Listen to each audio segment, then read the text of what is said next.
বাদশার দরবারে গিয়ে যদি একবার যদি তুমি তাকে বুঝায়া ভিক্ষা নিতে পারো, জীবনে আর কোনোদিন তোমার ভিক্ষা লাগবে না। কারণ বাদশাহ যদি ভিক্ষা দেয় তার অনুযায়ী, তার ওজন অনুযায়ী ভিক্ষাগুলি দিয়ে দেবে।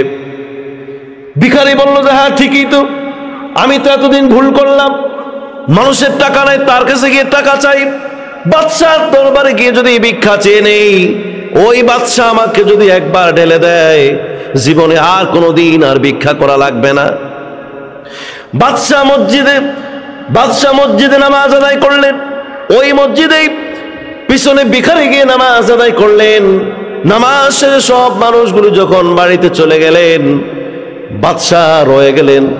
বাদশাহ সেই মসজিদে বসে তার দুই হাত আল্লাহর দরবারে দিয়া, আল্লাহর দরবারে কান্নাকাটি করে আল্লাহর কাছে কি যেন চায়, মনে মনে আল্লাহর সাথে আল্লাহর কাছে কি যেন চায়। ভিখারি এটা অনেকক্ষণ যাবৎ দেখলেন এবং তিনি ফলো করলেন। তিনি দেখলেন এই বাদশাহ দুই হাত তুলে আল্লাহর কাছে যখন চোখের পানি ছেড়ে দিয়া যখন আল্লাহর কাছে ভিক্ষুকের মতো চাইতে লাগলেন, ভিখারির দিলের মধ্যে তার সাড়া চলে আসলো। বাদশাহ যখন মুনাজাত শেষ করে ফেললেন, ভিখারি বাদশার কাছে না আছে, তিনি মসজিদ থেকে বের হয়ে চলে যাচ্ছিলেন। এমন সময় বাদশাহ হারুনুর রশিদ বললেন, ভিখারি কেন আসলে আর কেন চলে গেলে? নিশ্চয়ই তুমি আমার কাছে কিছু অভিযোগ নিয়ে এসেছো, বলো, আমার কাছে তুমি অভিযোগের কথা বলো। আমি এদেশের বাদশাহ হারুনুর রশিদ, আমি সকলের অভিযোগগুলি শুনে সেই অভিযোগগুলি আমি পূরণ করে নেই। ভিখারি বাদশার চালার পানে দিকে তাকায়া বললেন, বাদশাহ হারুনুর রশিদ, সবাই বলে আপনি বাদশাহ, কিন্তু আমি আপনার পিছনে কতক্ষণ কয়েক মিনিট থাকার পরে আমি দেখলাম যে এই যে মানুষগুলি তোমাকে বাদশাহ দাবি করে, আমি একজন ভিখারি হয়ে আমি তোমাকে বাদশাহ হিসাবে দেখি নাই। আমি দেখলাম বাদশাহ যদি বলতো আমারে বলবে। সুবহানাল্লাহ পড়েন। কারণ কি? এ ভিখারি, তুমি কি ঠিক মতো কথা বলো নাকি?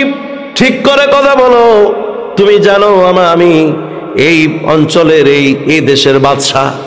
বলল যে ভিখারি বলল, বাদশাহ হারুনুর রশিদ, আমি একজন ভিখারি, মানুষের কাছে যখন আমি ভিক্ষার হাত পাতি, আমার দুই হাত আমি মানুষের কাছে হাত পাতি না। এমনকি কোনো মানুষের কাছে আমি কোনোদিন চোখের অশ্রু ছেড়ে দিও এমন নির্লজ্জের মতো আমি কারোর কাছে কিছু ছায়া আমি কিছু নেই না।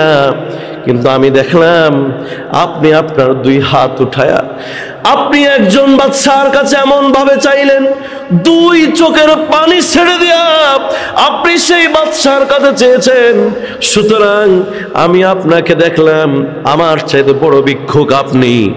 আপনার কাছে আমি কিছু চাই না। আপনি যে বাদশার কাছে চেয়েছেন, ওই বাদশার কাছে যদি আমি ভিখারিও চাই, ওই ভিখারিও তোমাকে যেরকম দিবে, আমি ভিখারিকেও আল্লাহ পাক সেই রকম দিয়ে দিবে।